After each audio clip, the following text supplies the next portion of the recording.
I'd like to begin by making you aware that council meetings are available live through Zoom, and recordings may be posted online on County of Huron's YouTube channel.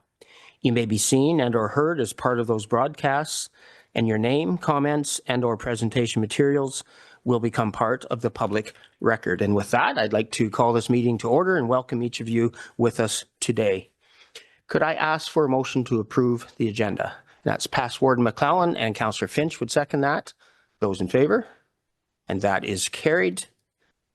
Is there any pecuniary interest to declare at this time?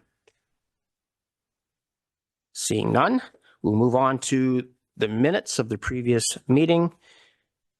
If there's any errors or omissions to address, and if not, then a motion to adopt. Councillor Klopp. I would make the motion, but I have a question on one of the line items to the treasurer. Is this the time to ask a question? Yep.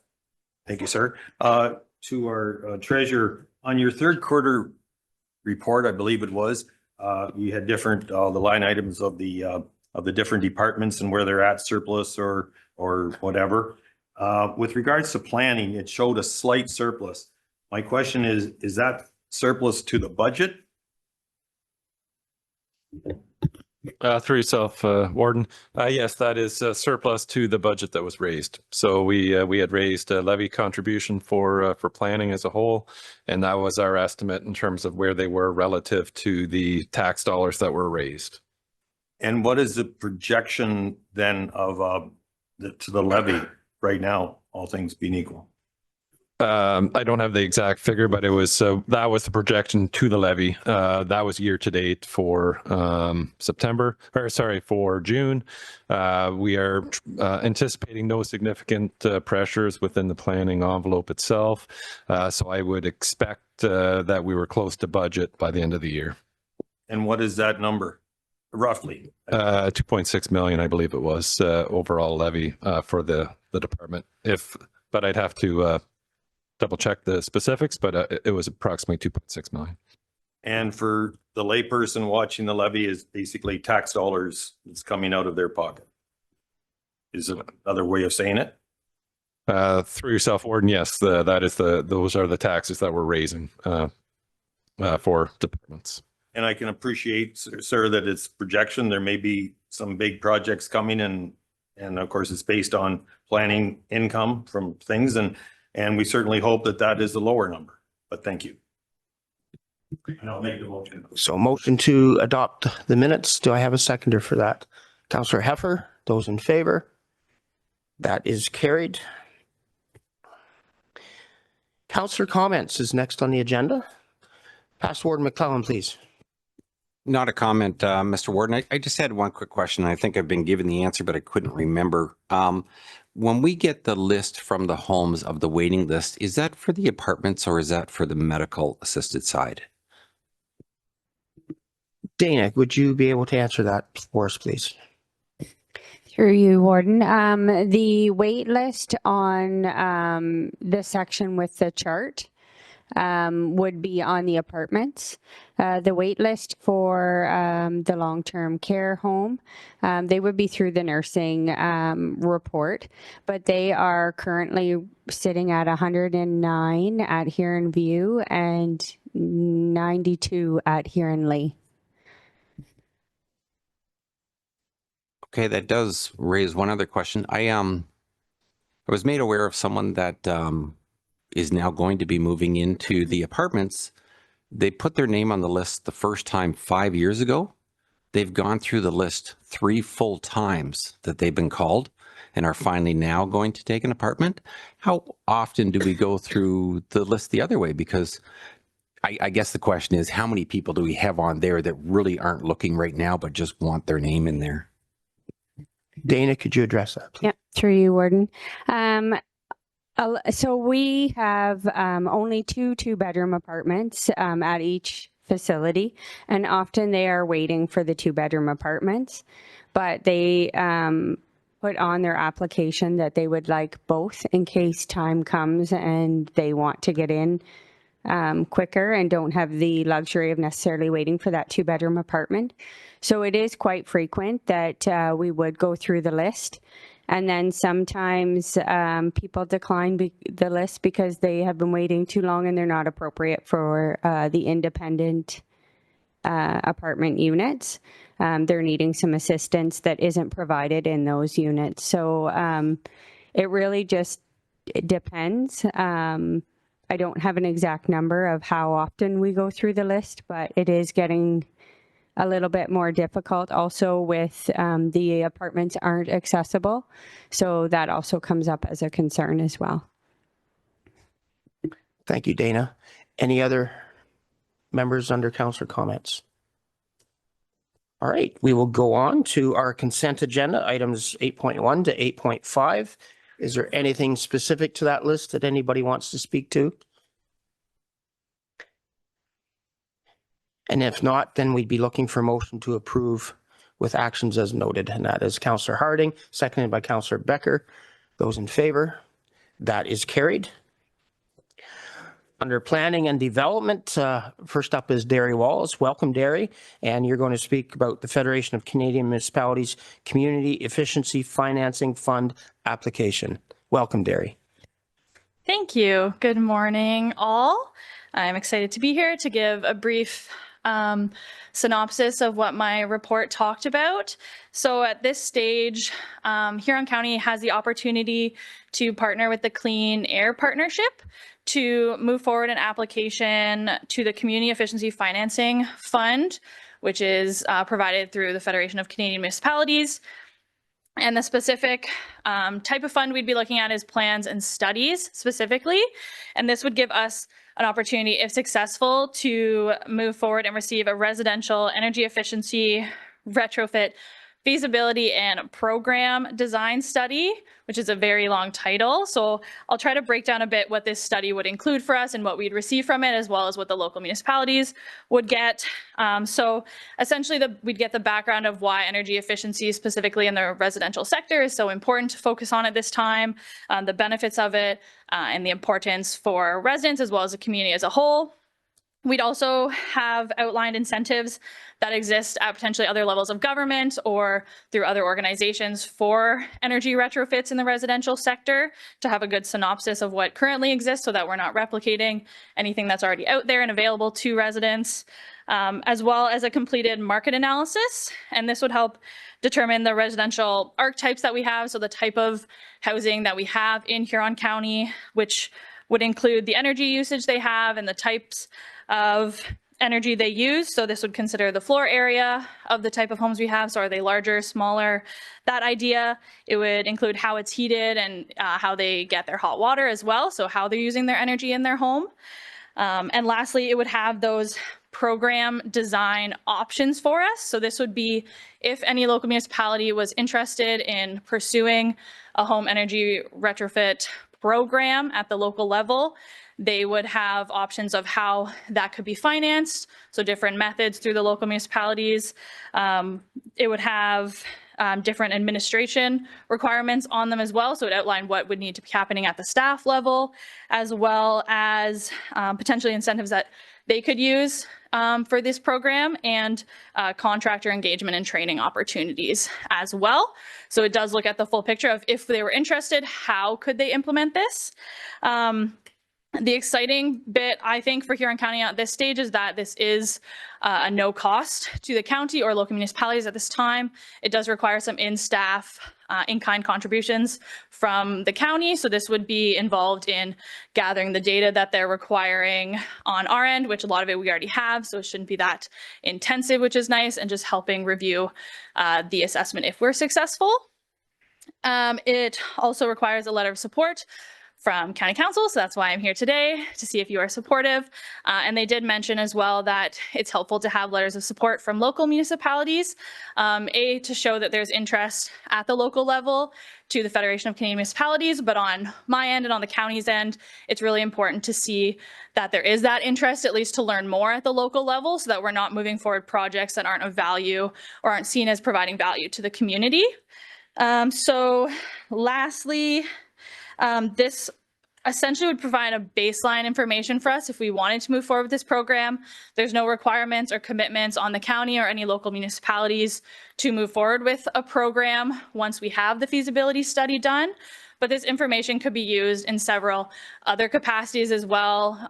We have community improvement plans, so if we know how our energy is being used and what type, that could be a good lead into maybe we want to incentivize a specific type of retrofit for some of our residential sector.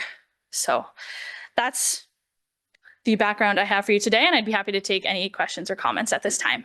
Thank you. Thank you, Derry. I'm going to go to council if there's any questions or comments for Derry. Seeing none, Derry, so you explained it well. Then the next step would be a motion. Past Warden McNeil would put that forward and Councillor Anderson would second that. Those in favor? That is carried. Thank you, Derry. The promotion of new housing options is going to be presented to us by Denise Van Amersfoort. So Denise, welcome. And when you're ready, you just go ahead.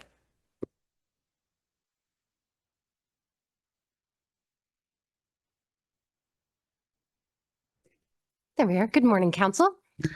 I'll be presenting two reports this morning. I'm going to speak to the first report, and then I do have a formal presentation for the second. Both of these reports stem from a strategic priorities session Council held earlier this year, and these were items identified for the Planning and Development Department to provide more detail on, and so that's the body of my presentations this morning. So we'll begin with promotion of new housing options. So as County Council will know, the last number of years, much of the planning and development focus has been on implementing what's known as the housing-friendly lens. This is a made-in-Huron approach to ensuring that we have a planning framework that's going to yield the number of housing units our community needs, as well as the different types of housing units needed by our community. This is really important as we do certainly have community members who continue to be in need of different forms of housing. And we also want to make sure for the development community that we have a predictable investment climate to help them make those investments in Huron in those new housing units.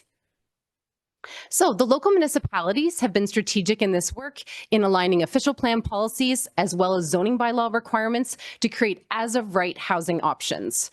So everything from multiplexes, we've seen lots of triplexes go up, additional residential units out in the countryside, as well as new apartments in many of our settlement areas throughout the county, which has been really encouraging to see.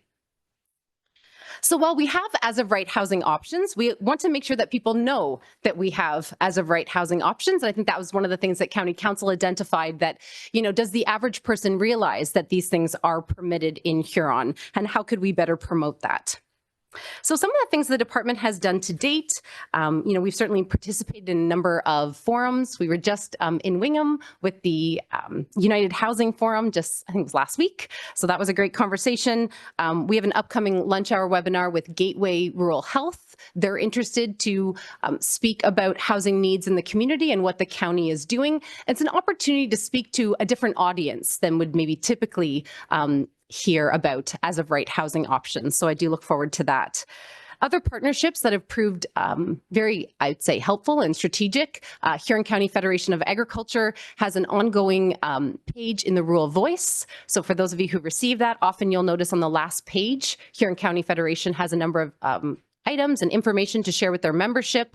They were willing to share information about our additional residential unit change within their standard ad, which proved very effective. We received a number of phone calls from people who had seen the Royal Voice and wanted to know if that would work for them. I would also just like to note our ongoing relationship with Perth Huron Builders Association, I think is really important in terms of maintaining strong communication with the development industry. If there are things that are creating hurdles, we certainly want to have that open communication. We do meet with them regularly throughout the year and receive that feedback directly. A final one, I would just like to make point of mentioning the chief billing officials in each of our local municipalities. They're incredibly important members of this team and are very strategic. Oftentimes they'll hold, tailgate talks is sort of what they call it with the members, contractors, people are out in the community building and making sure they know that these options are now permitted as of right. So we have done some work to try to get out to new audiences, but we do have some new ideas as outlined in the report. We've prepared some really nice visuals. And so these will be promoted through Huron County Connects.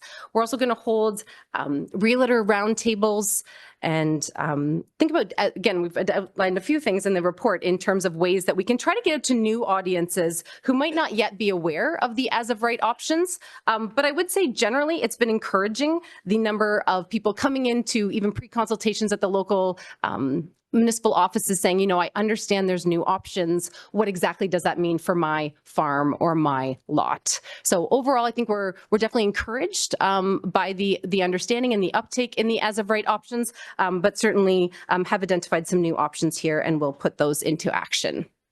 So my recommendation this morning would be for council to receive for information. Thank you, Denise. Councillor Basnet, a question, please. Through you, Mr. Warden, just a comment. I'm happy to hear that you're going to have realtor roundtables.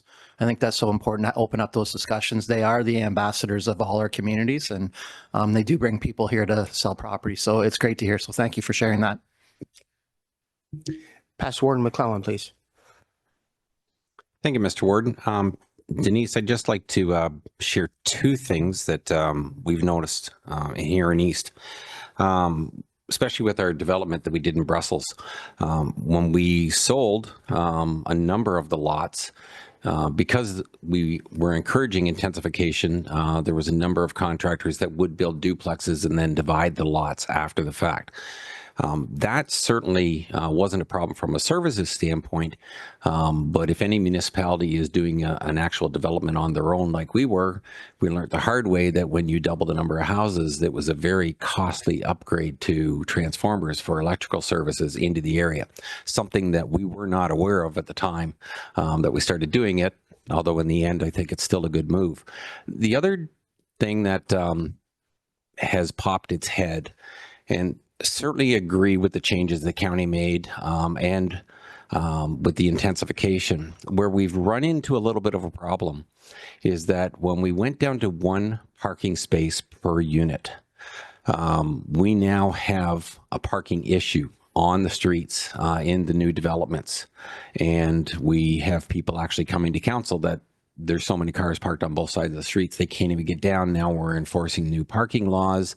We're even now wondering about having a parking lot area, which I know is not going to go over well. Who's going to want to park their car in the winter and have to walk to their house kind of deal to get to it. So these are things that, although it was a great idea at the time, and I'm still in favor of the intensification. It is something that we might want to take a little harder look at, is that when you're doing these multiplexes, should there be room for a little more parking? I realize that we want to minimize the land use as much as possible, but it certainly has become a problem in some of the newer subdivisions, not just the one in Brussels, but other areas also. Thank you. Okay, Denise. Yes, thank you very much. A market-based approach to parking is what's been taken, but I fully appreciate the point in that when we have now 4 households, right? So a semi-detached, each having an additional residential unit, we're actually not allowed to require more than 1 parking space per additional residential unit, and that's per provincial legislation. So the province has made that decision for us.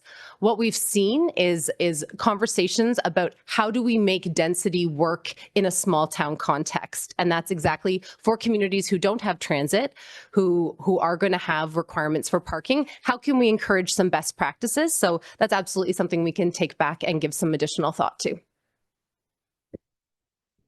Councillor Klopp, please. Comment and maybe some questions.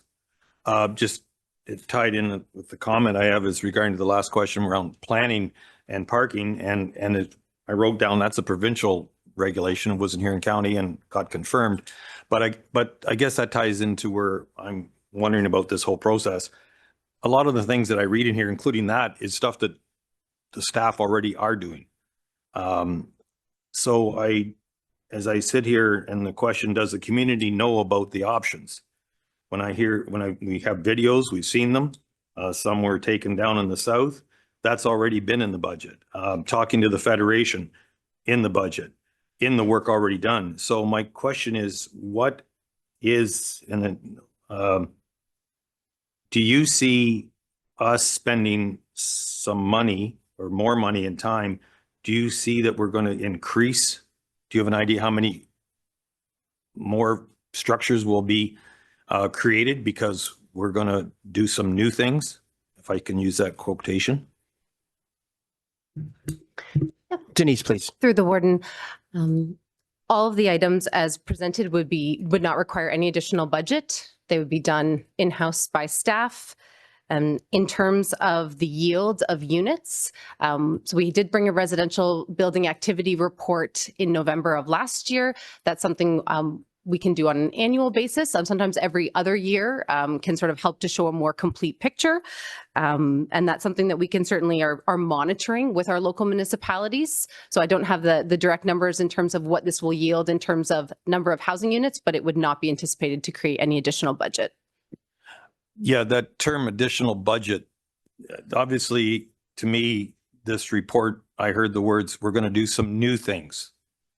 Adding to, I think were the words. So do you have an idea? It says it's in the budget, but what are you looking at as a number for these new things that you're referring to in this report? So again, through the warden, the new things would be updates and enhancements to the websites. So for example, that would be done in-house by staff. We currently don't have, we have a housing page for the planning and development department, but it could be further enhanced. So that's one example. Updating the housing page on Huron County Connects. That's a site that we already have and we would update ourselves. Again, circulation of information out to local farm groups and contractors. I think that's just something we need to continue doing. And then distribution of brochures at local events. That's often something that we don't actually have a staff person present for, so it doesn't cause any additional budget. Oftentimes there's already maybe a local municipal stand that we can just provide our information through. Well, if I may. Follow up, Councillor Klopp. Yeah, thank you. So I took this as there was going to be new ideas, and was how I took the report. But basically now in hearing this, this is just, not just, I use that word as only a word, that this is just telling us that you're doing this work and you want us to be aware. And that's fine, but I don't think we should have used the word, we're having some new ideas. These are all ideas that have been doing before. So this is just an update of what the office is doing, which is a fine thing. I will say at the beginning, though, in the preamble, when it said it was a priority of the April of our strategic planning, I want to remind us all again, it was not. There was no votes for it. I wish we would quit using that. Housing is important. Farmers are important, and their housing. But I kind of, for the public out there, I just want to be very clear. Council did not even have one vote at that meeting for that. We didn't say it wasn't important. Everything's important. All right. And certainly with the planning department, we're looking for them to maximize everything at their availability to do the promotion that they can within the resources they have in the department. Any other comments, questions for Denise? Well, Denise, thank you. I'd be looking now for a motion to receive the report for our information. That's Councillor Noel and Councillor Ginn. Those in favor? That is carried. And Denise, you're going to be presenting to us the options for exhausted mineral aggregate operations. Go ahead when you're ready.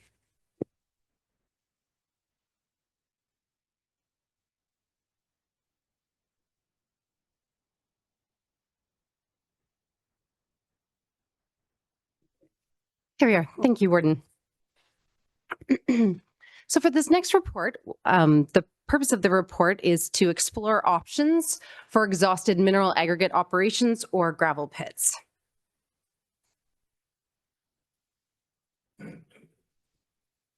So in response to this strategic priority, Council have outlined policy options for gravel pits once at the point that the Aggregate Resources Act rehabilitation has been completed and the licenses are surrendered. So as we know, rehabilitation is part of the Aggregate Resources Act process. That's done separately by the ministry in terms of the terms of the rehabilitation. For pits that were approved historically, rehabilitation plans can look somewhat differently, somewhat less detailed than the more modern pits where there are more detailed rehabilitation requirements. But again, we're going to be focusing more on what happens after rehabilitation has been completed, what can happen after that point. So just as a quick review, some of the rehabilitation options that we see most typically in Huron, we have certainly seen some niche agriculture, and so this is a vineyard in ACW on a former gravel pit property. More typically, what we see is a return to agriculture and typically cash cropping. So this is a property in Huron East. You'll see in 2006, it was still very much an active aggregate pit. And by that's actually a 2020 image, we have a barn's been built. There's a return to cash cropping for the sort of the rear portion of that property. And I would say that this is the most common type of rehabilitation that we see in Huron. Certainly natural environment. This is a wetland property in central Huron, and it's a really excellent example of rehabilitation to a wetland following a pit. Recreation, certainly private recreation space is also something that we observe typically, oftentimes for those properties that do have a water body resulting from aggregate extraction. And then public recreation space. This is the county-owned tract known as the Bannockburn tract, and it is a former sand pit in former Stanley. So again, we've talked about once mineral aggregate rehabilitation occurs, they have the opportunity to then seek a land use change like any other property. So if they wanted to establish a different use on that property, whether, as I say, it's building a barn, whether it's establishing a different business, many of those things would be permitted as of right. And then we're going to walk through what some of those options might look like. So we'll start with on-farm diversified uses and then talk about recreation and then options where we're within a settlement area. So first, we'll talk about on-farm diversified uses. And so this is a term that was created by the province. It came out in 2017, introduced in the new PPS that would have been the 2014 version of the PPS. And so this is something that we permit as of right in Huron County. On-farm diversified uses include things such as home occupations, home industries, ag-based tourism, or something like a value added. So there's quite a range of uses that would be permitted as on-farm diversified, and so this would be an option. Now, I pulled the subject property just for illustrative purposes, but this is a property within the county that, as we can see, it's a 100-acre farm. They have had an aggregate operation in the past. They now have a water body on that property. So this would be an example of a property wherein you could pursue an on-farm diversified use. Some of the things that we've seen in the county include on-farm camping or glamping, as some people call it, sort of glamorous camping. We've seen whether it's fishing, you could do something like paddle boarding, kayaking, some type of water-based recreation. And the idea is that it's secondary to the primary use of the property, which continues to be agriculture. These uses would be small scale and again, would sort of work in in the context of the farm. There's no requirement for additional planning approvals unless an on-farm diversified use has a certain amount of events or sort of larger event space. Then we would look for a site plan, but there's no requirement for official plan amendment or zoning bylaw amendment for any on-farm diversified uses. So this is certainly an option that people could pursue should they have that type of, particularly water body on their property. Now, when it comes to large-scale recreation, I do want to just take a minute to thank Papal Aviation. They were very kind to let me use some of their images with their permission. They have some great images throughout the county, particularly of some of our below water table properties. So again, in these cases, if we were looking for more of a larger scale recreation use, and this would apply to really any property in the county out in the agricultural area that wants to pursue a recreational use, they would need a planning application. It's also true within an urban context. Now, we do have examples of where within an urban context you would be able to have a recreational use, and I would point to within Bayfield, the Croquet Club is a former aggregate pit. The Jerry Ginn Memorial Park in Holmesville is a former aggregate pit. So there's actually more examples out there than you might think of where we've actually already done this within Huron. Now, if a property was out in the agricultural area and wanted to establish, for example, a golf course, a campground, water-based recreation of a larger scale, such as the one in the image, which is the Bluestone Wake Park in Central Huron. In that case, planning approval would be required.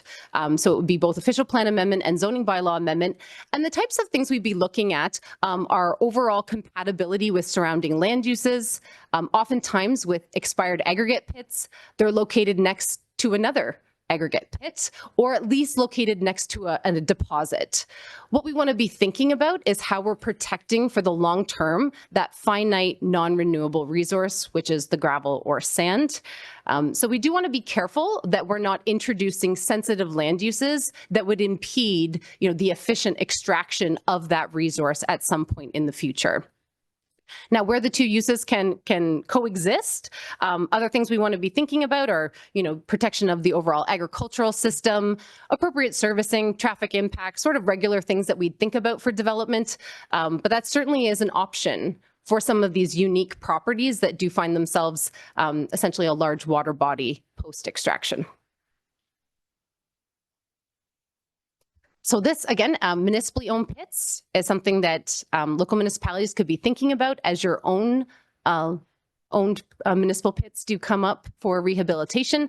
Not to pick on anyone, this one is in Central Huron. And again, it's located right on the G2G trail. What's interesting about that is the opportunity to co-locate recreational assets and leverage properties for recreational uses that might just, meet a broader audience. And so this is something that as a local municipality, they could choose to pursue, again, at the time at which those subwater pits or pits in general come to end of life. This is another example along the G2G trail. This is actually right beside one of our county tracks. And again, is another opportunity potentially for a recreation opportunity that could be co-located. In terms of settlement areas, so once we're within a settlement area boundary, the options for a former pit property really do open up. It could be general housing, could be a commercial use, could be open space. So many more options, obviously, when we're within our settlement areas. This is an example from the east end of Goderich, actually located within the municipality of Central Huron. It is a former pit. It is now within the boundary of the urban settlement area and is anticipated to be developed at some point in the future. So again, this is an example of where a former pit could be really a broad range of uses, most likely housing. This is one from Saltford I pulled, again, many years ago. This property was an aggregate pit and is now a residential subdivision. So again, many examples throughout. I know I saw a couple in Gorey, throughout Howick, a number of small pits would have been located within settlement areas. So it's fairly common, I would say. I did grab an image of the Bayfield Croquet Club. It's kind of a neat transformation over the, I think it was 10, 15 years. Jerry Ginn Memorial Complex in Holmesville. And so again, options certainly to make use of these properties for other uses other than just agriculture and natural environment do exist. Now, I did want to point out, I think part of the discussion about this topic is interest in thinking about those geographic areas in the county where we have clustered aggregate pits, and specifically clusters of pits that are extracting below the water table.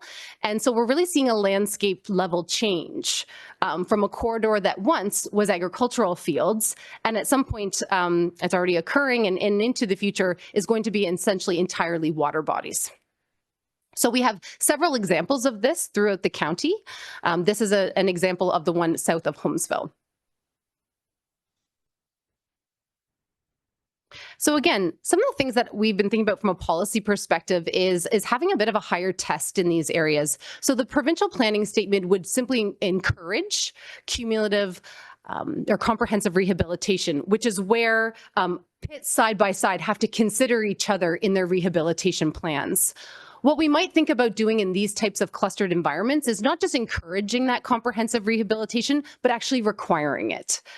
What we have to think about is if we're going to require it, is what's our role in that process as municipalities in terms of communication with the landowners, helping to potentially explore options, facilitate discussions between interested landowners. I think local municipalities would have to take a bit more of an active role if we do want to see a higher test implemented in these clustered environments. So I do certainly think it's possible. I think it could yield some very innovative approaches, but it's going to take a little bit more work when you think about the fact that we have a landscape that's comprised of essentially different business owners and about fostering that, relationship and fostering that ability to think about, how might we work together for a broader common vision for this space once that extraction has ceased.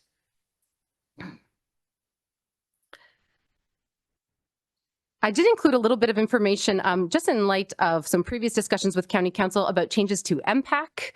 So as of 2025, there is a new tax code that would be applied by MPAC to active aggregate properties. So that is something that might motivate a little bit more rehabilitation if someone's pit has essentially maybe fallen inactive. If they are going to be subject to a higher tax class, that might be something that helps them to decide, you know what, we are done with this pit, we are going to move towards rehabilitation. So that's something the planning department will be keeping our eye on in terms of if we are seeing more applications for this type of thing. And my recommendation this morning, again, is to receive for information. Thank you. All right. Thank you, Denise. Past Warden McClellan, I believe you had your hand up. Thank you, Mr. Warden. Through you to Denise, when you talk about the two pits that are side by side, and certainly it's a great idea if both landowners agree on something, but through that consultation process, what are you envisioning if they have two different ideas and they don't cooperate well? How do you move forward, or can one person stop the other person from doing the type of rehabilitation they want if in fact it's still permitted, basically, if there was only one property there? I think in some ways it's no different than any other business landscape. We want to encourage collaboration, encourage decision, foster collaborative decision making. But I would agree, there's no opportunity to force anyone. Those are privately owned properties. If they're happy to leave the property as a water body that maybe has some natural environment at the rear, and they want to continue to own that property into perpetuity, that company certainly has the right to do so. And that may be some of their choices. What we found through consultation, and I'll use the Huron East zoning bylaw as an example, we found many properties within Huron East that had inactive licenses, but continued to have ER1 zones. When we reached out to the property owners, many of them told us they did not hold the license. It was a previous landowner. They maybe didn't even realize that they still had an ER1 zone on their property. And they, in many cases, were quite happy to have that sort of cleaned up. It was changed over, in most cases, to AG1 or agriculture. Sometimes we have had people come into the office too. They might have gone in to get a building permit. They bought a farm. They want to build a barn or build a house, only to find out there's still an ER1 zone on that property, because while the property, the ARA license was surrendered, they didn't actually come in to change the zoning. And so we've seen an increase, I'd say, in those types of situations. So again, I think it's collaborative discussion making. I think it's thinking about if there is a particular corridor that a local municipality has an interest in. I'll use the one south of Holmesville as an example. If Central Huron wanted to look at different options, there would be an example like the ROD application, so Rural Ontario Development Grants, to look at sort of, is there an innovative approach to be looked at to foster a kind of a broader vision for that area? I would say that's more of a standard requirement. I would say as we move closer to the GTA requirements, for example, municipalities would require master plans for those properties at the end of life so that the municipality knows what the landowners are thinking about into the future. It's not something we've done in Huron as a standard requirement, but it's something that we could try to foster in those specific geographies. Thank you. All right, Councillor Van Stone, please. Yeah, thank you, Mr. Warden. Just a quick question. Is there any way that we can help these people? Because there are gravel pits out there that there was, very little, if any, topsoil on it to start with. The gravel's now been taken out to rehabilitate it. And I know I've got one very close to my place that they're trying to rehabilitate it. They're trying to find manure and stuff to build this back up so that there is a base here, because right now there's nothing and it won't grow anything. And another question to that was the ponds. Any of the ones that I've looked at have not got frogs, turtles, fish, anything in them. And it's a very, very slow process to get these ponds into a position that they can be a pond and support living things. So it'd be nice to see an incentive by somebody, whether it's the Ontario government, they've always got their nose in everything, they should be able to do this, to help these people do it. And I think there would be more do it. And people would be more appealing to them to see that there is a light at the end of the tunnel. That pond will become a natural place to go fishing or take your kids or something. But anyways, that's just my, thank you. All right. Denise, are you aware of any options that you could pass on? Can't say that I am. In terms of the topsoil question, I don't think that's as typical in our more modern pits. I think that's something that more historical pits. Nowadays, there's very strict regulations. You can't remove the topsoil from the site. But so I think some of those older pits, I have heard of circumstances where, yes, they'd had to try to source topsoil from a different property. Obviously, there's rules in place for that sort of thing to happen. I can't think of any additional funding necessarily for a company looking to naturalize a pond. I think that's really more up to the private enterprise in terms of meeting their rehabilitation requirements. I can't think of anything else. Okay, thank you, Mr. Warden, because I do know of a pond, or they tried to rehabilitate, they put bass in it and they just died because, of course, there's no food there for them. So it'd be nice to see if some organization would come up with a solution to help these people, even just information. Thank you. Councillor Klopp, please. Thank you. I'm thinking back to March 2025, and what I thought I heard at the meeting was a frustration, and why I think I supported the idea to look at this was that people aren't doing anything, and how can we force them? A great report on showing what can be done if anybody wants to do it. But I just want to be clear then, with regards to making it mandatory, that would only be something that if you were applying now, that option could be happening because you can't make it retroactive. Am I fair to say that? Yes, I think that's fair. Thank you. And then you brought up, which I'm not surprised, but I'm glad we heard it from here, that if you do want to push, because that was, I think, the nuance of the discussion at that March meeting, you basically, it says here, it really comes down to the lower tier. The county level here really can't do much. It comes down to just the hard grinding of talking to that person and trying to coerce them into showing them they might even make some money on it or whatever. So I want to be clear on that. That's really what it's about. It's our end if we want to do something at the lower tier. So when I mentioned the zoning bylaw discussion, for example, that's work that the planners would do, not necessarily. So as local planners, yes, those were conversations we had during a zoning bylaw process. We have similar conversations at the time of official plan 5-year reviews, or just generally as we speak to landowners about properties at pre-consultations. So I guess the question is that a local function? I think it's within the local official plans, it's within the local zoning bylaws, but. I apologize, through you, Chair. I apologize. I should have said, because we did tie the two together. So I see where you're going. I'm talking about the ones that are already there. They're sitting, you're sort of frustrated. It's an eyesore or whatever. If you wish to try to do something, we really can't do anything at the county level on the ones that are already established. It really comes down to local council having that discussion with that person and seeing if you can get them to rehabilitate. I'm not talking about new plans. I'm talking about the ones that are already there. So I just wanted to be clear on that. Thank you.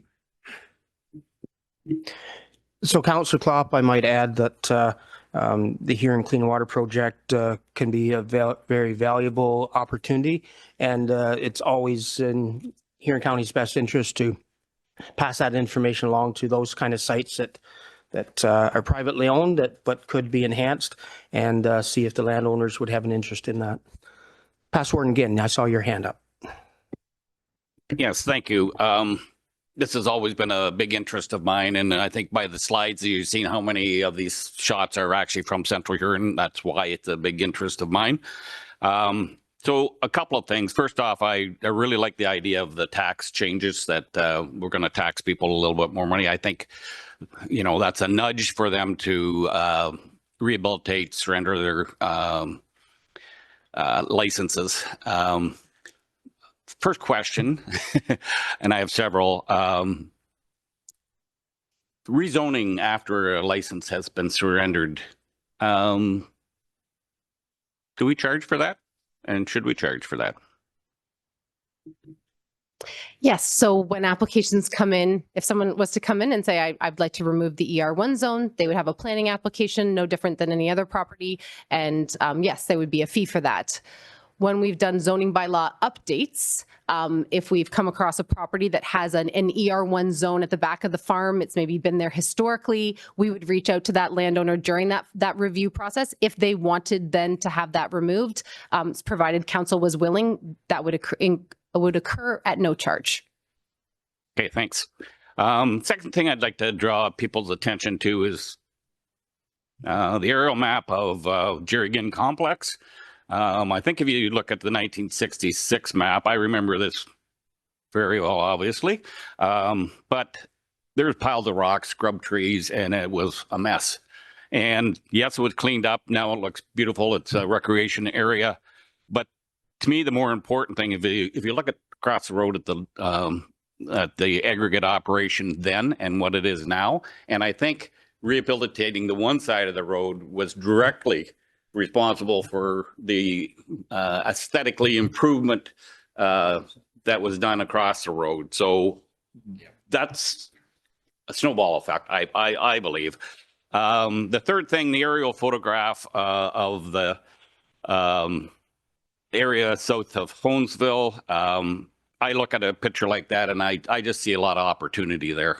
And I'll just say we're reviewing our official plan in Central Huron. I'm not sure we're going to come to a complete agreement with the planning department. So just etch that picture into your mind when when you're thinking of opportunities that there are. And I see a lot of recreational opportunities on those wetlands. And of course, they're going to grow because all those operations aren't complete at this time. So it's going to become more water and less land. So I think I'll leave my comments at that. But I do want to thank the planning department for having a good hard look at this, because, you know, I think unrehabilitated pits are really an eyesore in our community. We have so many beautiful looking farms. Our towns are well kept. And then you drive out and you see a pile of rocks and something that's never been looked over by businesses that could do better. I'll leave it at that. Thank you. Past Warden McNeil, please. Thank you very much, Mr. Warden. And thank you very much, Denise, for this presentation to County Council today. With the options and the opportunities, you spoke about initiatives. And what we see here, I think, has great potential for the future, as past Warden Ginn commented. Who doesn't like to live around the water as far as housing is concerned? We know that the acidity of the soil around aggregate pits is very conducive to vineyards. We have seen that. You showed that in one of your slides. Your slide in your deck of on page 6, it's absolutely beautiful. And there are a lot of opportunities going forward I think we need to be very open-minded for. And we have a lot of aggregate within Huron County, and I think we have a lot of opportunities for the future activities in this area. So with that, I would be more than happy to move this report if you would care for it, Mr. Warden. So motion put forward. Thank you for that. And the seconder would be Councillor McClellan. Those in favor? That is carried. Thanks for the discussion on that topic. Thank you, Denise, for the information you brought to us in the report. Going to move on under item 11 on our agenda, and that's the strategic priorities chart. And Megan is available for questions if you would have any on that chart. Seeing none, then I'd be looking for a motion to accept it for information, and that's Councillor Goderich and Councillor Basnet seconding that. Those in favor? That is carried. Under correspondence, there's several items there. Is there anything specific? Past Warden McClellan, please. Thank you, Mr. Warden. 12.11. The concerns of the residents in the area and their what I consider to be a very reasonable request that we look at something, whether it be a four-way stop or whether it be the speed signs, the illuminated speed signs or the flashing stoplights. I think those are all reasonable for what appear to be pretty serious concerns. I know the number of accidents they listed happened over a number of years. So from the province's standpoint, they wouldn't consider that a major issue, but it is apparent that the residents in the area do consider it an issue.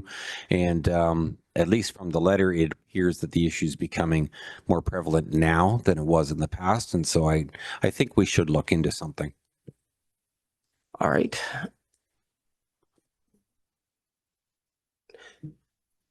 Staff report? I'd be happy with that. So something to go to Public Works and come back to us with some information on that. So that is the motion put forward by Past Warden McClellan. Do I have a seconder for that? That's Councillor Becker. Those in favor? And that is carried. All right. Anything else under correspondence?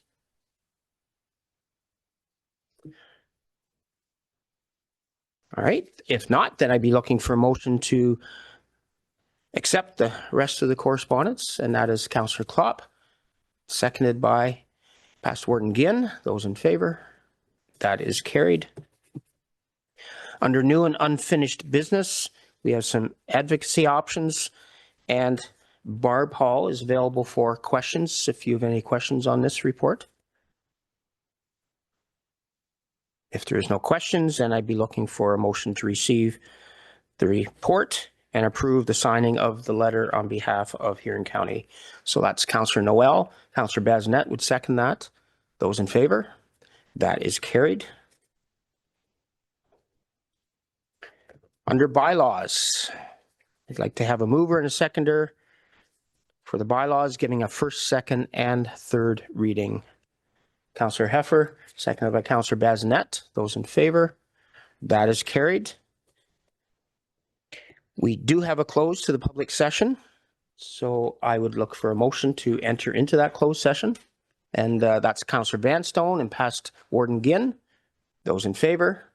That is carried. And Susan will just give you a few minutes to get us set up for closed session.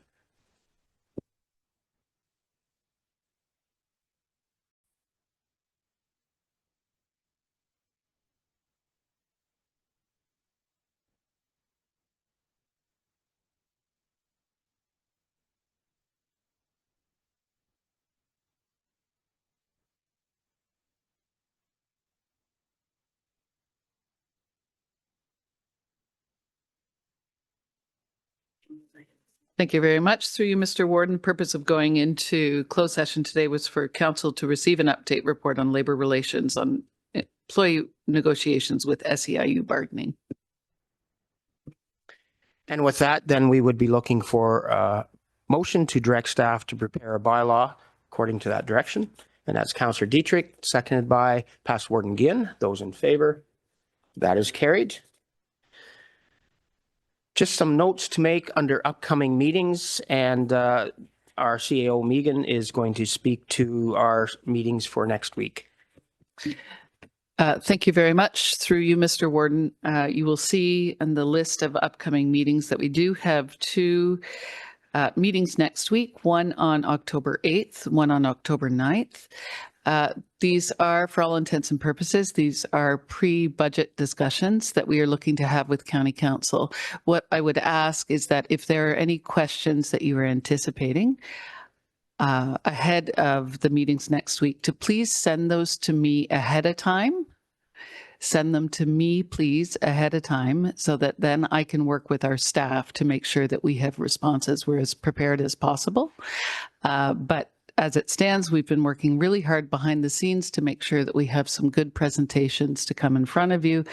But again, if there are questions that you are anticipating coming into those meetings, to please send to me ahead of time so that we can be as prepared as possible. Thank you, Megan. And Vicky, I believe you're going to speak to a day that you've got set up for us as well, please. Thank you very much, Warden, through you to Council, and thank you for indulging a non-scheduled item. You have been sent invitations to participate in our economic development strategic planning process. So I just wanted to take a quick opportunity to give you an overview. We have engaged McSweeney and Associates. Some of you will know them because they have done work for you at our partner municipalities. I wanted to give you the overview of the system. In September, they have been in the discovery phase where they have been looking at data, stats, collection of other reports that have been produced, and a situational economic analysis for the county. Going into October is when you have been invited to either participate in a county council working group, or some individuals have been invited to have one-on-one sessions with the consultants. During the month of October, we will have an online survey, which is open now, and it closes on October the 20th. That is open for all businesses, partner organizations, not-for-profits, and community members to contribute to priority setting for our next economic development strategic plan. There will be one-on-one interviews. Approximately 30 of those will be conducted with individuals across the county. And we will be having focus groups on October the 15th. That's the day that we have scheduled one for County Council as well. We have scheduled it to be at the Legion right after County Council. So we hope that you can all attend and help inform the development of our strategy. We will also be having a tourism focus group, a manufacturing focus group, a groups and organizations focus group. So the Chamber, BIAs, some organizations we work with, small and medium business focus group, agriculture, a youth focus group, a partner municipalities focus group, and then in addition to the County Council focus group, a county staff focus group, which again will be beyond our department and will include departments that we do work with, for example, planning, social and property services. Okay. After gathering information through the month of October, then we will be having a strategic priority setting session on November the 12th, where individuals who have been contacted in the month and spoken to in the month of October will follow through and come to a half-day workshop where priorities will be set out. A draft plan will be available for our team in December to review. We will take that to the ECDEV board the first week of January, and it will come to day 2 council meeting in January for your review and approval at that time. The timeline is a bit tight, but our ambition is to have an approved strategic plan by the end of January with your approval, of course, and to be able to apply to the ROD program in February for funding to do implementation of priorities in that strategic plan. In addition to developing a 5-year strategic plan, we are looking at a 10-year vision for the department. So beyond the strategic priorities that we set for 5 years, we really want to concentrate in both the strategic plan and the 10-year vision on using resources for the highest impact. So in economic development, we know that we can get pulled into all kinds of conversations and projects, and we want to really focus our work so that every penny we spend and invest in staff time, we are looking at the highest possible impact and reducing duplication of services. So that is also part of that 10-year vision. What is the best investment at this level in this department with our staff time and our resources to have the greatest impact on Huron's economy. So that's an overview of what we'll be doing over the next couple of months. And I thank you in advance for your participation and your input and encouraging friends, neighbors, business associates to take our online survey as well. Thank you. Thank you, Vicky. So just schedule that in after our next council meeting if you can be available for that. Councillor Klopp. Thank you, Vicky. With regards to the last comment, encourage businesses or whatever, is there an opportunity for us to get the lists of who are going to attend? So a person can't force us to read it, but is it okay to get that? So I could, look at it and go, hey, I know one of my businesses in Hensel is always quite active and wants to, I've sent him how many times to you and he's very grateful. I want to make sure that he's attending or someone. So is there an opportunity for all of us just to get the list generally? Through you, Mr. Warden, absolutely. And I'm more than happy to send a follow-up email today that will include the list of who's been invited, we don't have full acceptance yet, and also the link to the online survey so that you have it at your fingertips. And if you do have a business that you would like included, if we don't get enough acceptance in this first round of invitations, if you would please supply us with that name if you don't see it.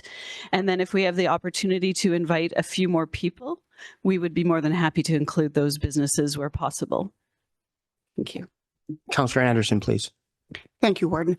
I'm just wondering, when you said there's going to be a youth focus group, what are you determining as the age range of youth? And are these youth that are currently in high school, looking at post-secondary school and hoping to come back, or ones that have already completed post-secondary school and we're hoping to draw them back? Vicky, please. Thank you, Warden. Through you. We have tried for a broad mix of ages. So we have some high school students. We have some post-secondary students who will be joining us via Zoom or be able to join us in person. And then we have some young people that are past post-secondary in their mid-20s that we're looking at. So again, trying to focus on the 15 to 29 definition of youth. So when I circulate the list, you will see who has been invited. And again, if you know of youth in the community that you would like to have consulted, we can give them the online link to consult. Or if we don't have, we have a limit of 15 people in a focus group. It's the most effective size. If we don't have 15 participants, then we can always add someone. Okay. Thank you. All right. Thank you for that, Vicky. So with that, I'm going to move on to our confirmatory action. Past Warden Ginn would confirm our actions for this morning, and somebody would second that. Past Warden McNeil, please. Those in favor? That is carried.